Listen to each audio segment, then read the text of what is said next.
Today on WCPO.com and in some of our newscasts, we're talking about a case of public officials saying one thing, but the data contradicting it. Reporter Paula Christian is the person who wrote the stories, researched the stories, and it has to do with snow plowing and something called Route X. What is Route X? Well, it's this mysterious document, and it's a list of more than a dozen addresses of city officials. It's somewhat outdated, but what we did was we took a look at who lives on the streets, Mayor John Cranley, city manager, city council folks, and if they got special treatment with snowplows last winter. Okay, so what did you find? Well, city officials, first of all, say they did not know this list even existed until we asked about it, and they insist there was no special treatment.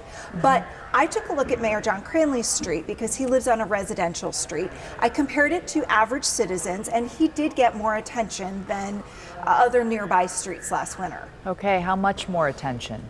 Well, at least double, and in some other streets, 3-4 times as much attention as nearby streets. It was kept very quietly and privately within the city's Department of Public Services for more than a decade. Okay, why do we report something like this?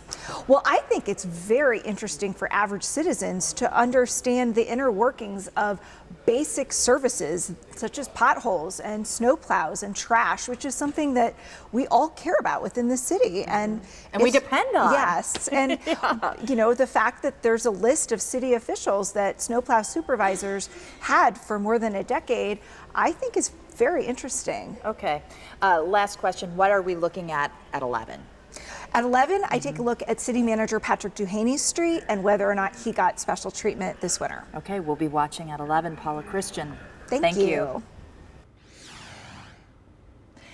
After our story published on WCPO.com today, the city responded to it in a memo. We have attached a link to the memo on Paula's story. Make sure to check it out.